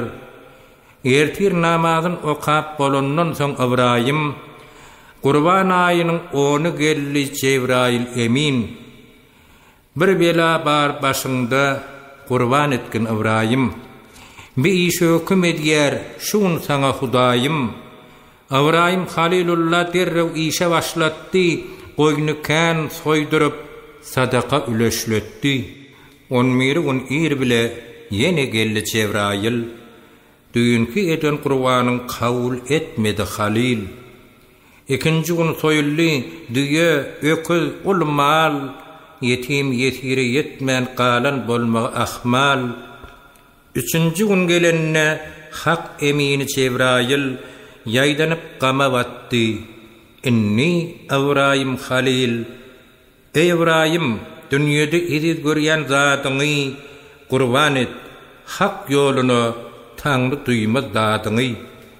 Ibrahim Halil diýdi: Owwal söýýänim Celil, ikinji çygyr köşem ediz oglum Ismail. Asmandan owaz geldi. 3 mertebe Ismail. Eşitdiňmi bisedi? Diýdi, gitdi Cebrail. Ibrahim peýgamberiň gözi başy aýlandy. Maňlaýyna el tutup pikir etdi, oýlandy. Allah'ın hükmünü etmese boljak däl, eger edeýin nise ýaşwalyk göwnejek däl. Hajar men bu soryp baryp beýan edeýin. Beýi Hajar göwnese oglum alyp gideýin. Şol pikirler içinde geldi Hajar ýanyna hem ýaýdan ýa ýugdun ýa aýtjak bolýan sözüni gadal bilen başlady. Soňra yüregin dağlap, Hajaram jogap berýär, perişan halda ağlap. Hajar, kulak koygun meniň sözüme. Hakdan maňa bir kıyın söwda gelendir. Älen jahan dar görnýär gözüme, bu sözü diýmäge dilen durandyr. Onu şikti söwda, nişikti gowga, diýseriňi, men diňläýin Ibrahim, yine nirden gelli qowgaly söwda, basaryňdan gorkym kändir Ibrahim. Ol hakyň elçisi Cebrail geldi. Qurban et, başyňda bela bar diýdi. Nice düýe, nice koyun soýully, ol eden qurbanlam kabul bolmandyr. Maldan qurbanlygyň kabul bolmasa, Hudaýyň bir işe hoşy gelmese, bergin kıskanmagın näme dilese berjayet. Hudaýyň hökmüni Ibrahim. Herni berey diýsem kabul kılmady, ediz görýän bir zadymy diledi. Ismail jan diýdi, qurban sorady. başga çärem ýokdur, aklym şaşandyr. Hudaý hökmü bolsa, bir insan jany balamy tegmede qurban etmeli. Belki kabul eder Hudaýym şony. Meniň günahlarymı dinle Ibrahim. Öz janymam bermäge diýdim men qaýyl. Hakdan owaz geldi, dinle İsmail. 3 mertebe gaýtalanny her daýym Ibrahim diýir, muňa aklym şaşandyr. Allah'ın bar hükmü benne parzdır. Can cesetde adam zada karzdır. Bibi hacar, hak emrine ırzadır. Menin raziliğim bilgin Ibrahim. Yanıp pişip, örtünüp, munu aydanına ene, ayrılığa tap gelmeyen yani deyip diyeri. İsmail soranna Ibrahim Halilullah hacar didi, mektepte şükür elhamdülillah. Onu ol yerden özüm alıp giderin, özüne de bısırı yollu beyan ederin. Hacar dedi, Ibrahim beyan etsen bir işi. Gazel bilen başladı döküp gözünden yaşı. Ey Ibrahim, kurban etsen balami, ne yağdaydı on kurban edersen. Menem gidip bir görüyün balami, ne mekana eltip kurban edersen. Öldürecekmin, ya celladı verecekmin, ya mal kimin boğazından çalacakmin, kılıç bilen kellesini alacakmin, hacar bilsin, niçin kurban edersen. Ibrahim Halilullah dinlep naçar nalasın, hacardan ziyadarak söyyerdi öz balasın, köp wagtlap ýagdaýy beýan edip bilenok, çyn ýürekden ağlan soň zywany söz gelenok, ahir çäre tapmany 5 kelime söz diýdi.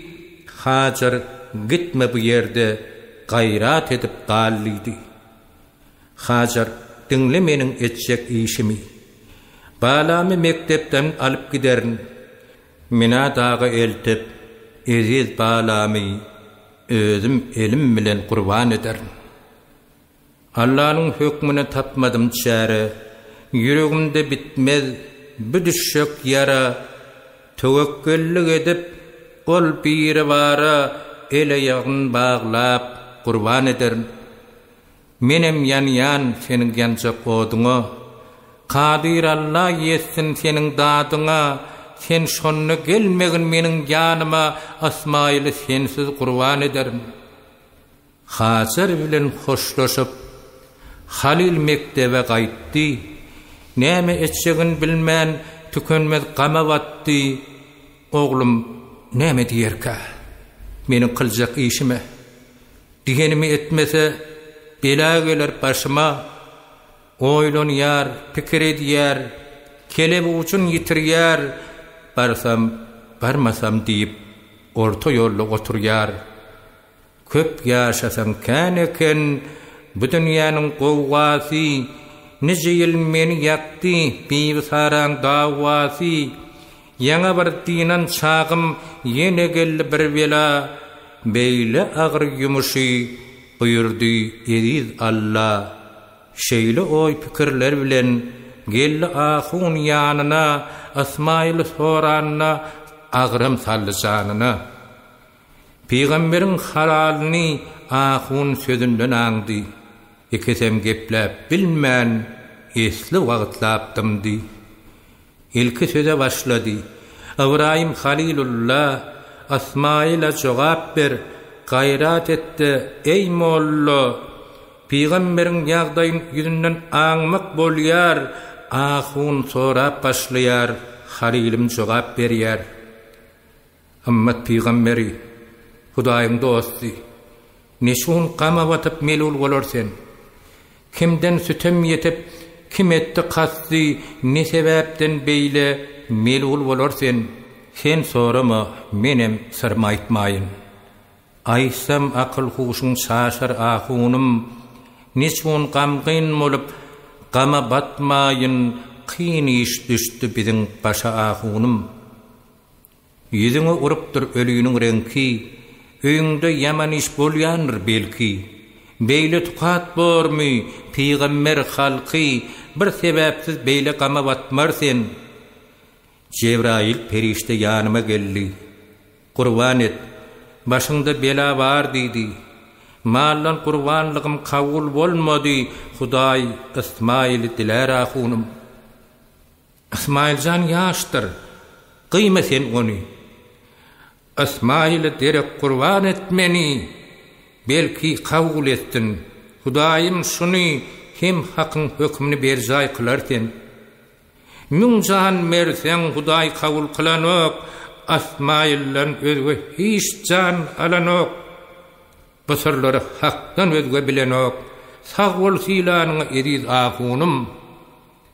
İsmailjan gidip gaýdyp gelmese. Nişi qurban bolanyny görmesem, qurban boljak ýerine bile barmasam diýdar kıyamata ahun galar sen. Çärem ýokdur ahun uzakdurmaga, men gitmeli onu qurban bermäge. Zar bolýarys İsmail'i görmäge, Awraýymyň sözün dinle ahunum. Peýgamber ogluny alyp gaýtdy mina dagyna. Käte şolaşýar aýagyna İsmailjan sorýar. Ata, nire gitmeli? Meni alyp gaýtdyň, näme ýumuş etmeli? İsmailjan öňe düş. Soňaýdaryn buhali, ýöne goli nemlidi gara gözüniň ali. İsmail diýdi, ata, beýle ýumuşy goýma. Sen menden ýyda galyp öňümden ýöre diýme. İsmail hayran galýar atasynyň bolşuny. 5 kelime söz diýdi. Ýorly ýörep gelişine. Jan atam, diýmegil beýle sözüňi. Sizden öňe düşmek maňa aýypdyr. Niçin beýle pes tutýarsyň özüňi, saklamasaň edep maňa haýypdyr. İlgün görse maňa okarlar nälet. Atadan öň ogly sözlemek galat. Sizde bir gussa bar, saklarsyň hylwat. Bu syry soramak maňa aýypdyr. Men ýyzan ýüräýin, siz öňe düşüň. Gamimy sanatam, dik tutkunmaşyň. Ogluň Ismail'ler seniň sırdaşyň, bu syry bilmesem maňa haýypdyr. Ata ogul terkeşip ýolu dowam etdiler. İsmail ýyzan ýörep çala gadam ätdiler. Awraýym Halilullah öňe ýyda garaýar. Göründü şu hakyny ogluny gurrun merýär. İsmailjan, ýakynny men bir ýaman düýüş gördüm. Öz elim bilen seni Hudaýa qurban berdim. İsmail diýdi, ata, düýüş her hil bolýandyr. Ýöne peýgamber düýüşi wahy bolup gelýändir. Bu gurrun bolup durka şeýle bir waka boldy. İsmail'in ýanyna şeytan golaýlap geldi. İsmailjan bilýärmiň diýip oňa söz gatýar. Ataň diýenin etseň bil seni Hudaý tutýar. Ataň seni äkidip mina dagyň üstüne ereýäň daňyrda qurban eder desdine. Onuň üçin kaç oglum, gitme ataň sözüne, yürekden kıynan ýanyp düşüp gelýär ýydyna. İsmail aljyrady. Bu adamyň sözüne, elem jahan giň dünýä dar görünni gözüne. İsmail oňa diýdi, kimem bolsaň melgunsyň, meniň ediz atama töhmet kılgan lagynsyň.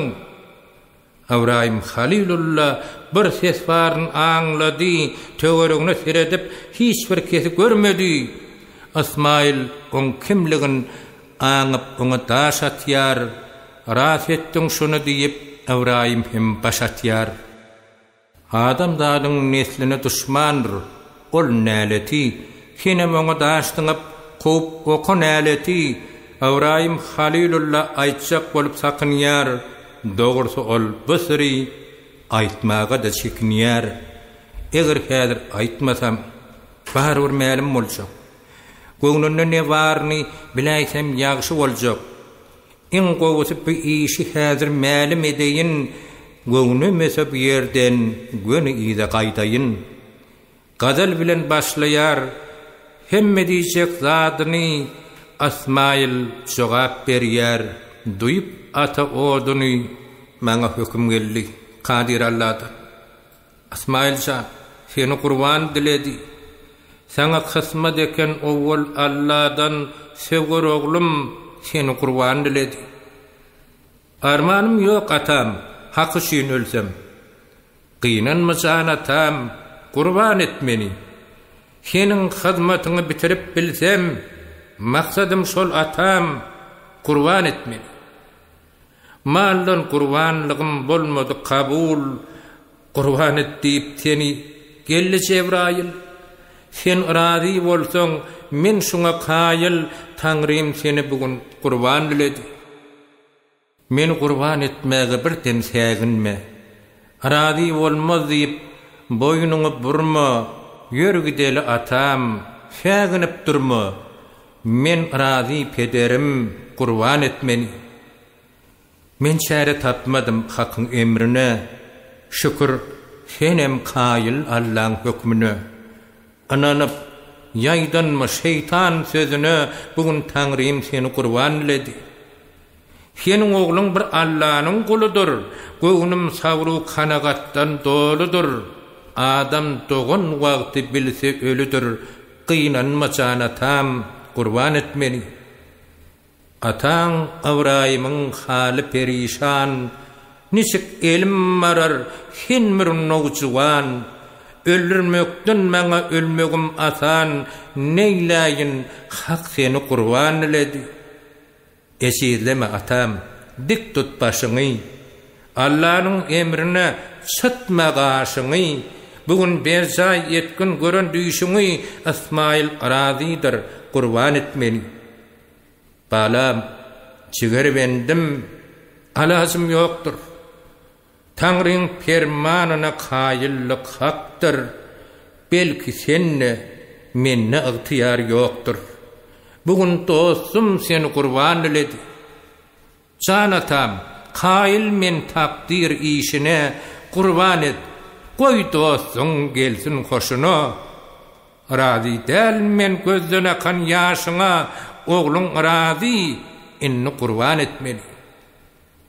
Ata oğul sözleri tamam oluş yerde, inni aralarına kalmadı panhan perde.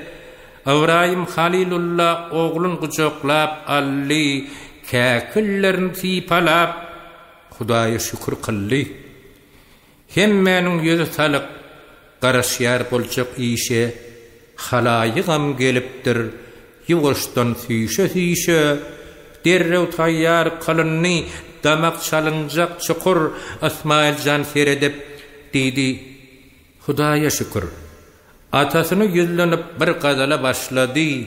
Töwerekde duranlar dinläp gözün ýaşlady. Idi atam kulak goý. Meniň diýjek zadyma bir beýan edeýin, düşüp dur kaýadyma. Bir ismi Allah bile başla vergin janatam. Hanjaryň ýeti bolsun, mäkan çalgyn janatam. El ayağım bertdaňyň çözülmesin janatam. Jan azygy ýamandyr, özüň bilýän janatam. Aljyrama, howlukma, sabırlı bol janatam. Sen özüň ýetirme, şeytan horram gülmesin. Enem görgülü ağlap goýma gelmesin. Bizden soňky ummata bir iş farz galmasyn. Adamy kurban etmek menden soňra bolmasyn. Allah'dan şunu dile, amma da çyn janatam. Gözüň düşüp ýüzüme, sen özüňi ýetirme. Onuň üçin gözüň yum, göwüne gaýgy getirme. Hakyň emrini tiz betir, sen säginme, oturma. Atam, oğlun eşiýler öýdüp, göwüne gamy batyrma. Hatirjem bol, ilmidam hak emrini janatam. Ençe muciza Kadir Allah'dan geldi. Seni otda yanırman rahmet nazarın salli. meni çöllü öldürmän, suwsuz ýerde suw kılly. Oğlun Ismail inni kısmete kayil bolly. Göz ýaş edip ağlama, haýyşym şu janatam. Şey diýen soň perdendi, Awraýym kayil bolly. Perdendiniň mertligi atasyny hayran kıldy. Hanjar ýipini alyp geldi Awraýym Halil, atasynyň öňüne süýnüp ýatyr Ismail. Sapmaz ýaly bir gaňdy oğlunyň el ayagyn, ýüzün asmana tutup hakdan diler dilegin. Ey Hudaýym, Habibim, ýokdan meni bar etdiň. Kudratyňy görkezip ataşym guldar etdiň. Oğlum gurban dilep maňa ýoguz kär etdiň. Şeýle ýoguz kysmaty maňa ygtyýar etdiň. Hükmüňi berjay edýän kabul eyle Habibim. 5 günlük wonmaga berdiň sen nurly zürriyat. Zorluk bilen etmerin oğlumda bar ygtykat. Bibi Hajaram razy, minne de bar kanagat. Şükürüm, sabrım känir, etmerin dady peryat. Awraýymyň gurbanynyň kabul eyle Habibim. Ismail jan diýdiler, ata maňa kulak sal. Hanjary saljak wagtyň ýeňse tarapyndan sal. Bolmasa gözüň düşer meniň näzik ýüzüme, el aýagyň ýetirip ýaş aýlanar gözüňe. Ismailyň bu sözi hasam al erkini, asman zemin arada elendirdi durkuny. Allahu ekber diýip sally ýeňsiden hanjar, asman perdesini açyp bir zat diýdi ol jebbar. Periştelerge diýdi, bakyň meniň dostuma. Dostu üçin oğluny kurban etjek destine. Perişteler gördüler, beýle yaman ahwali, gözlerinden ýaş döküp ağlaşýar çağa ýaly.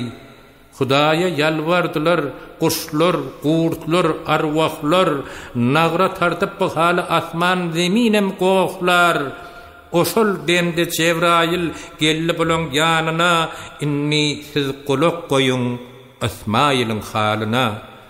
Gözün yumup panjary salsa da ol oğluna, gözünü açıp seretdi, gözü düşmedi kana. İkilenci mertebe gatyrak basyp sally, pışak yine kesmändir diýdi. Muňa ne bolly?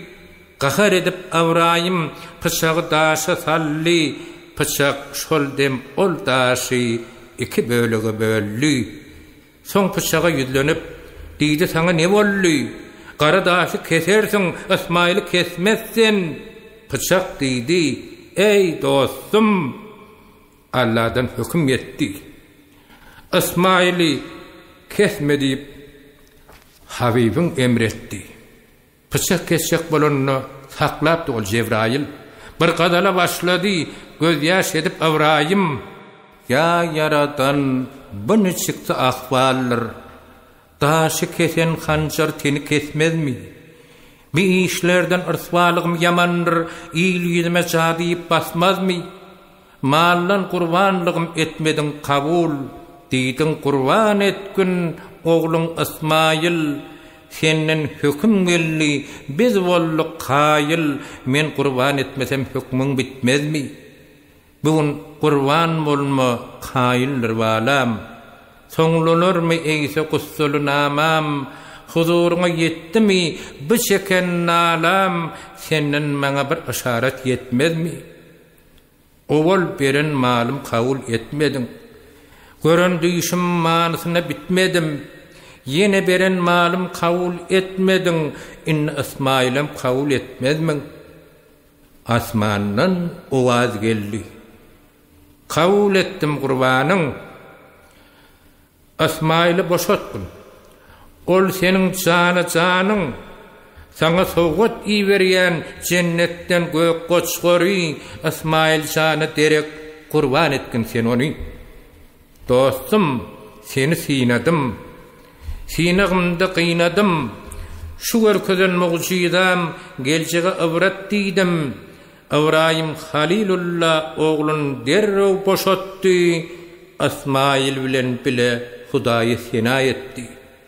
Aklım hayran kudretine, ey keremli kadir Allah'ım, aklım yetmez sıfatyna, ey Habibim kadir Allah'ım, men gözüm balama tiği, sen sakladın ol pıçağı, öçmesin nip çırağı, adat kıllım kadir Allah'ım, rahmet nazarını salıp, halayı hayran kılıp, asmandan bir koçi verip, kurban için kadir Allah'ım, bar umyudum bitýär senden, seni söýerin çyn jandan, seni gittin Ibrahim'dan kıyniş salıp kadir Allah'ım. Ibrahim sözün soňlap diýdi Allahu Ekber, Cebrail'le gaýtalap diýdi Allahu Ekber, la ilaha illallah diýdi Edid İsmail, Wallahu Ekber, Allahu Ekber diýdi Cebrail. Velillahi Ekber diýip soňra aýtdy İsmail.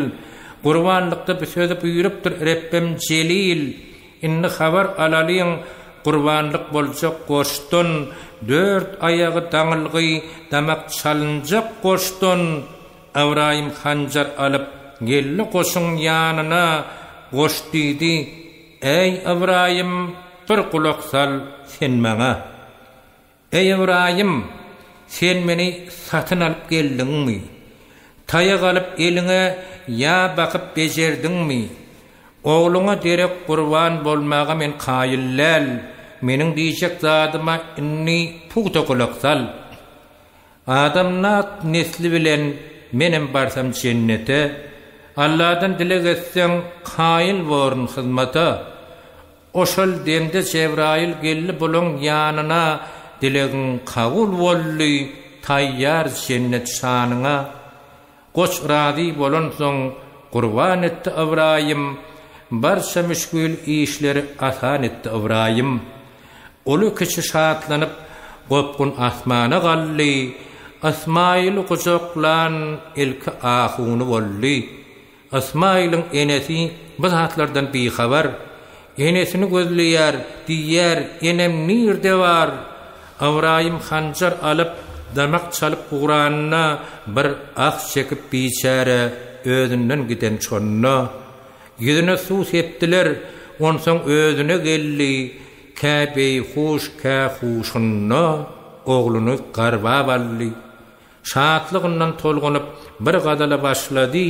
Hudaýa şükür edip gözlerini ýaşlady. Allah'ın kereminden ýagty jahana gelen, şol Hudaý penasynda ölmeklükden aman galan, pany dünýä gelende köp mucize gören, abi demdem suwunyň çykmagyna sebäp bolan, kısmata kaýyl bolan Eriz walam İsmail.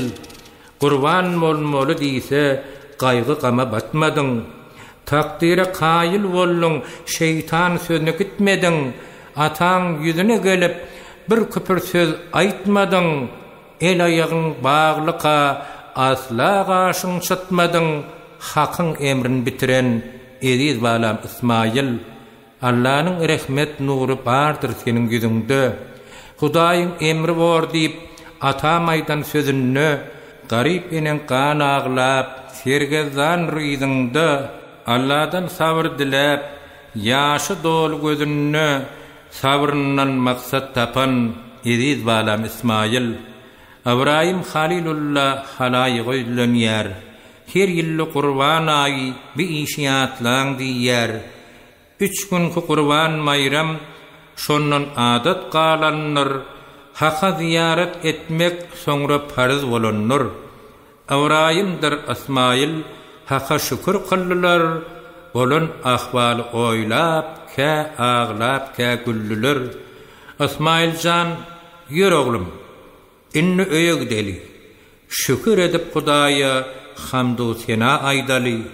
Sag salamat sowully bu bolup geçen waka. Müşküli asan bolar, her kim sığınsa haka. Inni habar alaly biwsara Ishaqdan İsmail'e berilip olar çykmasyn ýatdan. Kiçi oğlu ulalyp 13 14 gitti. Çöl içinde mal vakıp çopanlık kârin etti. Dağda koyun makanna bir dervişe sataştı. Salam verip dervişe aman sağlık soraştı. Ashağın güler yüzün görüp derviş aydan. Görsem deyip atasın Hudaydan dilek eden. Dervişe ovaz gelýär. Hacatın kabul bolýar. Bu oğlunun atasının özü üstüne gelir. Şükür edip Hudaýa derviş garaşı verdi. Tağat vadet edip nice yıllar ötürdü. Inni habar alaly Awraýymyň halyndan köp wahy kän mucize geçti onun alnından. Şol günleriň birine şeýle bir waka boldy. Awraýymyň ýanyna ne tanış mihman geldi. Aman sağlyk soraşdy. Ne tanış mihman bilen ol perişte ekeni Allah tarapyn gelen Awraýym Halilullah öz ýagdaýyn görüberdi. Öýe mihman gelýänçe agdym beklidir diýdi. 5-6 gün geçdi de şu adatyny saklayan azgyp horlansamam te gelýänçe bekleýän perişte diýdi oňa: "Ey Awraýym, kulak sal. Dağda bir derwiş bardyr. Onuň bilen tanyş bol. Ol derwişiň ýagdaýy seninkiden kyn geçýär. Dogam agdyny beklep dille bir jewun açýar." Bu görüň eşdip Awraýym hayran galdy. Derwişi görsem diýip Hudaýa arzyn kıldy. Bu görüňlerden soňra bir neçe wagt ötdi. Derwiş bilen görüşjek wagty da gelip ýetdi. Bir gün gelip Cebrail Awraýymyň ýanyna: "Allah seni eltdi." Şol derwişiň şanyna abut hoş wagt bolup mihmanyna garşy alýar, elini şarpylladyp keýikler çagyrýar. Keýikler üýşip gelýär şol derwişiň ýanyna, derrew olaryň birin söwüş edýär mihmanyna. Ip içip bolansoň keýik hamyn siýpýär, Allahu ekber diýip tur janawar gitdi ýer. Allah'ın emri bilen yatan hamacan mityer, ol janawar turýar da gelen yerine gidýär. Awraýym Halilullah bi işleri görenne, kellesini ýaýkaýar, keýge jan girenne, hak ýanyna dilegin tiýet ýer eken derwiş. Biziň üçin dilek et, senden yürekden haýyr. Derwiş diýär: "Ey benne, bir dilegim bitenok. İkincini dilemäge asyl yürek edenok. Onu şeýsi dilek diýdi, goloy gelip Awraýym meni Halili bilen duşurmady Hudaýym." Awraýym diýdi oňa: "Inha men şol Halilla, meni saňa uradan şol keremli çelilla." Derwiş bilen Awraýym oşol jaýda tanyşdy, muradymyz hasyl diýip gujoklaşdy, görüşdi. Awraýym Halilullah bir gadala başlady. Derwiş jogabyn berip gözlerini ýaşlady. Hakdan dilen hajatyň geldi gaşyňa abat. Arya bolman taqatyň kabul şanyňa abat. Hakdan dilelen hajat häle galmaz Awraýym. Çynnan edilen taqat arya bolmaz Awraýym. Kömek zerur eside, mal bereyim men size. Sizden gördüm mucize, öýe gideli abat. Şükür elhamdülillah, malım baýlygym Allah. Gerekmez altın tylla, bestirmeňe Awraýym. Hak ýanyny hormatly çaýyň bolar cennetde. Sizi görüp gaflatda galan eken Awraýym. Hakdan molly irada, dilim mudam senada, abut yetdi murada, sizi görüp Awraýym. Sözlerini tamam kılıp Allah'ın iki dostu Hudaýa yakynlygy dilek etdiler etli. Dilegi kabul bolan ilki şol abut boldy. Pany dünýäni taşlap bakyga nazar sally. Halil cenaza okap şol ýerde jaýlady. Wah pany dünýä diýip gözüni ýaş aýlady. Beşäräniň hakyna hayır doga etdiler. 5 kelime söz diýip soňra ýyda gaýtdylar. Pınhan sırlaryň senne bar eken celil, aklymı hayran eden benne bar eken celil, garan nebsini öldüren munna bar eken celil, terki dünýalyk kılan dağda bar eken celil, bu sırlar bilmezlik menne bar eken celil. Ölümden göwnüm geçdi, abat halyny görüp, munna yok maly dünýä, hiç zada dar däl garip, ne ayal var, ne perzent, ýaşapdyr ol siz diýip, menne maly dünýäken gezýän oňa guganyp, tekep birlik gedemlik menne bar eken celil. Meniň tagatym arya, görüp munyň tagatyn, bir ýyllap agdyn açman, alan nurdun nygmatyn, şeytan şerrinden gaçyp, görmän dünýäň lezzetin, bir keyik getirenni gördüm onuň kudratyn, Awraýymdan ısrak dostum mareken celil. Bu destany ýazdym men Allahyň ady bilen, gelen geçmeli dünýä kim munna baqy galan. Ýagşy görüp okulsa, azap çekip ýadanım, hayıp bolmaz dünýäde 5 gün mihman gezenim. Hata bolsa sözümde ayıp etmäň yaranlar, köp kitaplar okap, ilim okap ýörenler. Awraýymyň hakyna, Asmaýylyň hakyna, hayır dogalar edin ısgagynyň hakyna, hayır dogalar edin ýagşylaryň şanyna, durdy şeýhliň ýadygar galdyran desanyna. YouTube Mirasym kanaly.